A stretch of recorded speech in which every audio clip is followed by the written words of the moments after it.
Good morning, colleagues. We are starting our working day in the UCMC. The topic of the first press conference is updates on implementation of Security Service of Ukraine program. They wait for you at home. Our guest is Mr. Oleksandr Tkachuk, Chief of Staff of the Security Service of Ukraine.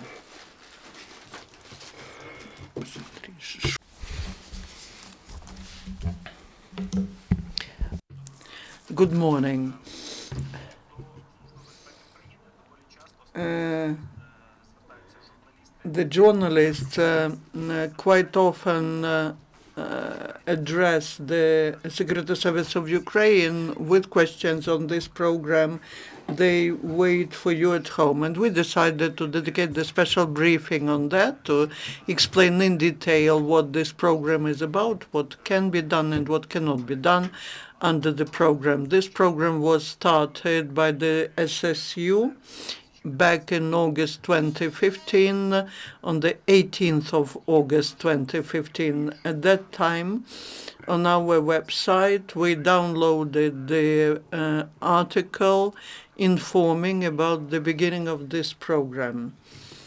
And this program is developed based on the provisions of the Criminal Code of Ukraine. This program does not create any new mechanisms which are not provided for by the legislation. And under the legislation, we ensure organizational mechanisms to guarantee the possibility for people who would like to go back from conflict zone to their families, so that such people can do that in accordance with the mechanisms existing in accordance with the Ukrainian legislation. 3 days after, on the 21st of August, we returned to Ukrainian territory the first member of the illegal criminal grouping, armed grouping, the person who fell under the Russian propaganda, who became the victim of the Russian propaganda and joined the legal groups and then realized that this way is the wrong way and decided to return to the family. And so we gave this opportunity to this person to ensure security and safety for those people who are using this program. We are not making public their names. We established communications, and then based on the ruling of the court, which was held, this person was able to return to his family. After the program was presented, it became known, the Russian side started paying attention to that. The member of the State Duma of Gosduma of Russian Federation, Franz Klintsevich, in one of the publications in RIA Novosti, said that this program is designed to introduce the split into the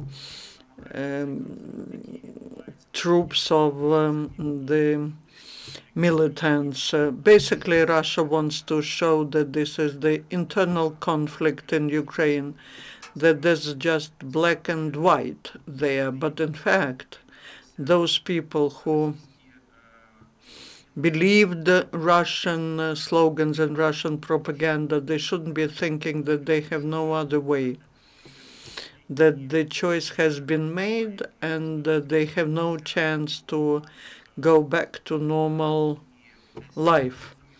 Understanding the mistake to correct such a mistake. There is such a chance, and that is the chance which we provided by this program you're waited for at home. After the program was launched, we started publishing video addresses of the members of illegal armed groups who were using this program so that others can see these video addresses. The members of the groups where these people were in the past, and we understand that nothing happened to their comrade in arms, that he lives normal life, that he's not somewhere in trenches fighting for some mythical ideas of the so-called Russian world, Russian Ruski Mir. And those people whose addresses, video addresses, we broadcasted,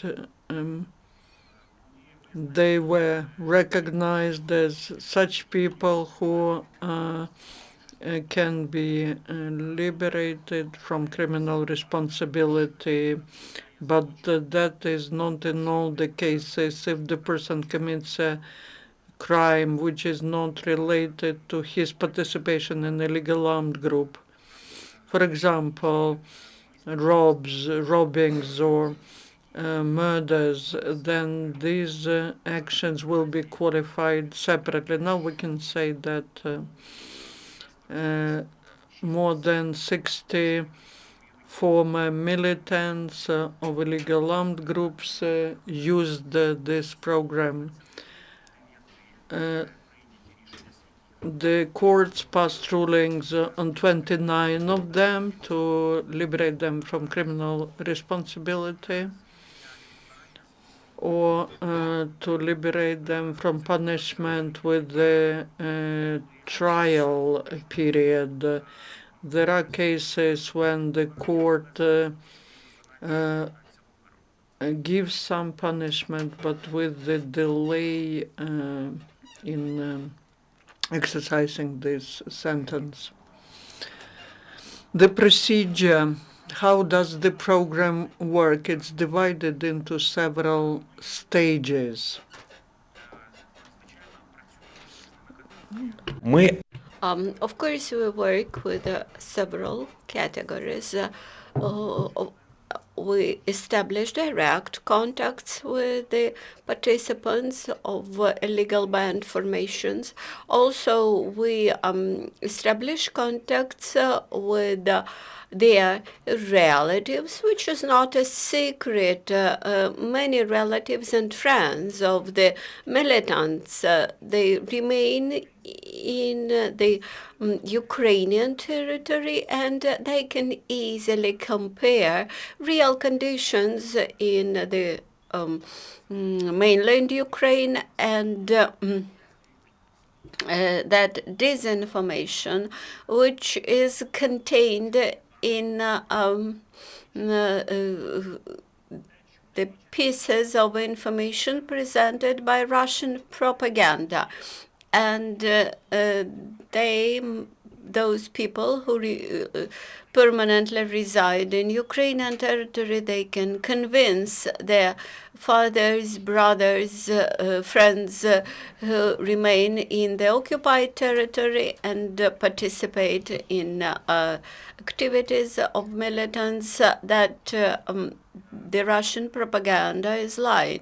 And that's by this way we encourage those people to come back to Ukrainian territory and join their relatives. Also, we appeal to those people who remain in the territories of other countries of the former Soviet Union. All those people who come to us, of course, we verify information which they provide to us. We do this via indirect information which we have from participants of the same band formations which came earlier to us, and thus we are able to establish whether those people who come to us, whether they committed any murders or any heavy violence against other people, like any serious crimes. There are many cases when people just served at the checkpoints. Of course, to all those people who come to us voluntarily, we in advance inform them that all their evidences will be collected and that all the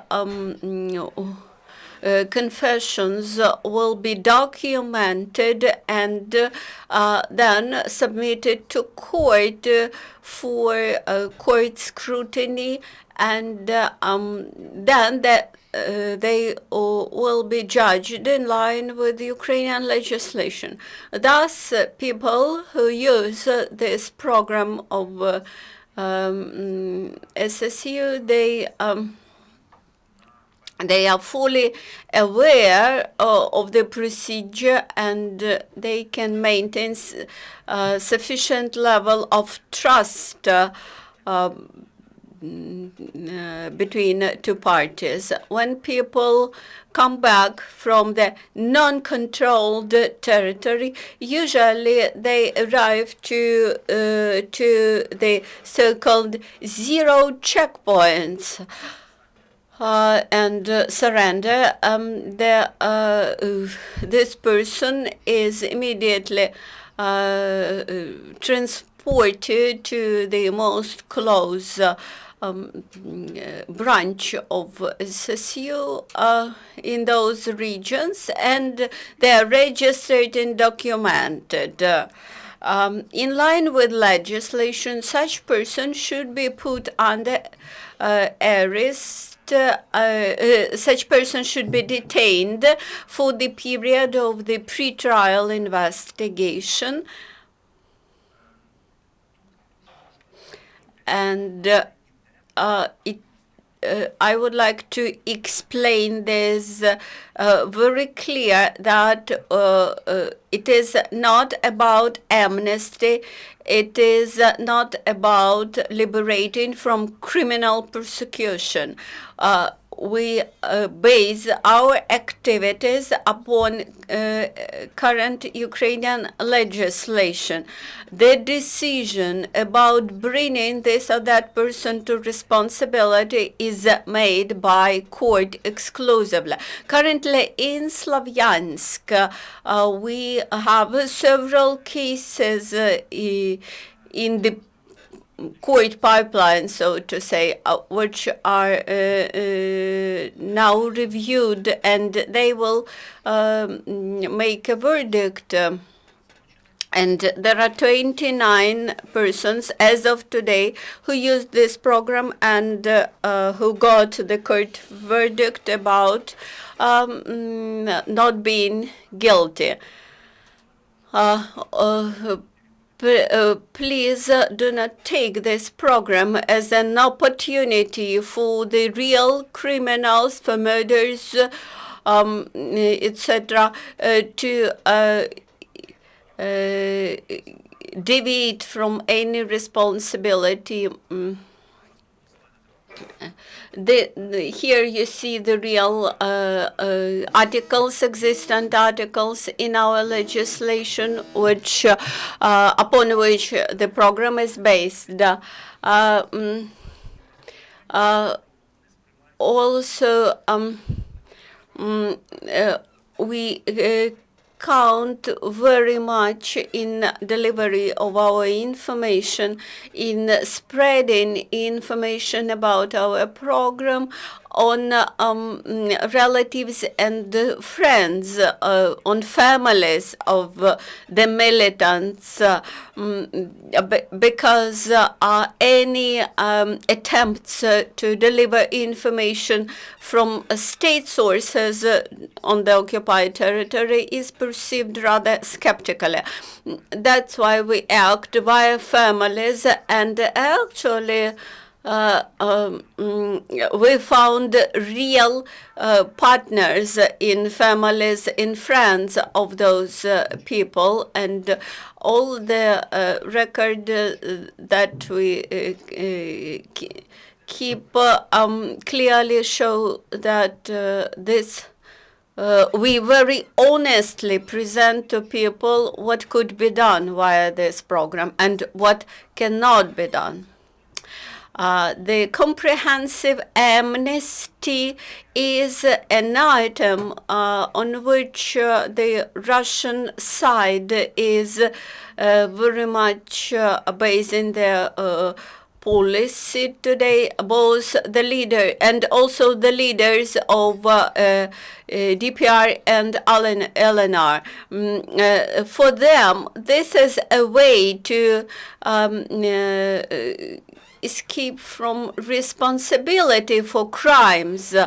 Our assumptions suggest that the majority of militants probably will not have such problems with Ukrainian legislation.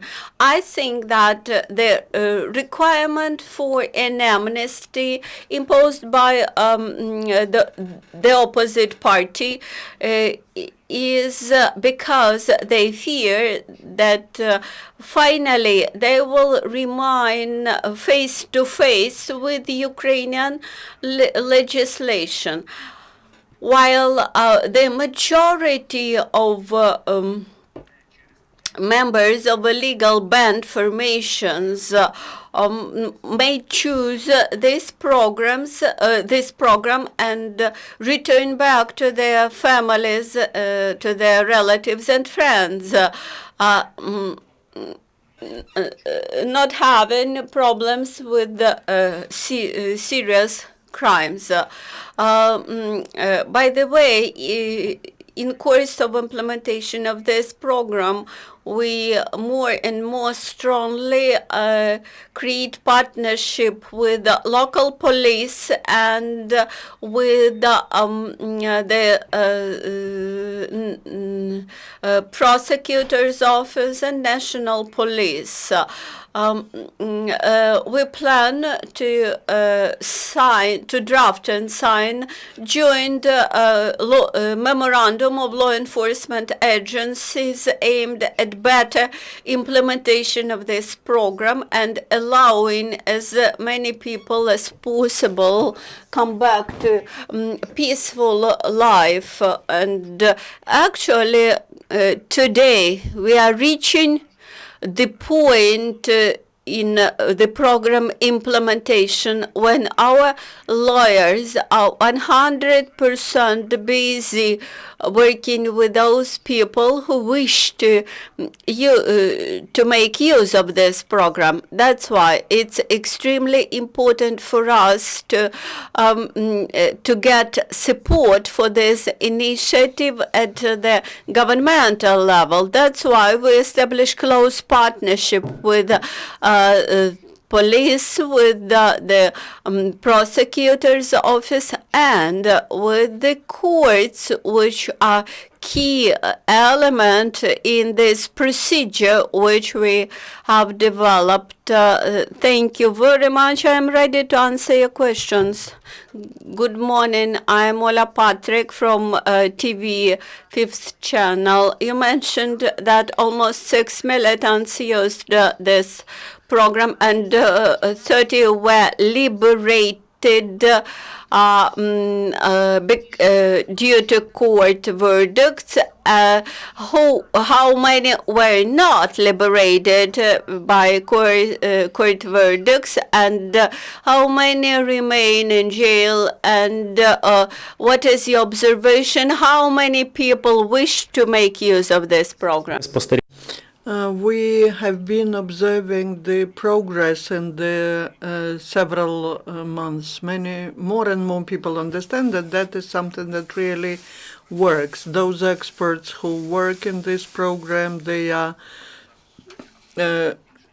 busy full time. We are thinking about either expanding our interaction with other law enforcement bodies or getting more people. We are now talking about 60 people who work with the program. Those people who have received already sentences, the criminal cases are closed on them, but on others, the criminal cases are going on, and the evidence is collected now, and then this case will be transferred to the court so that the court makes the decision. Like, for example, in Slavyansk today, there is a hearing in the case, and the court proceedings are now at the final stage. In most cases, the courts make decisions on liberating from criminal responsibility. In 4 cases, the rulings were such that a certain term of punishment was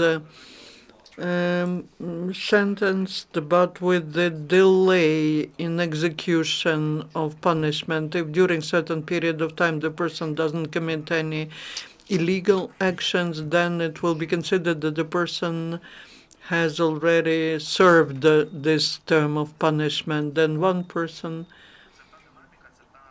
is recognized as such that does not fall under the court proceedings. So thank you, Alexander. The next briefing will take place in a few minutes. Thank you.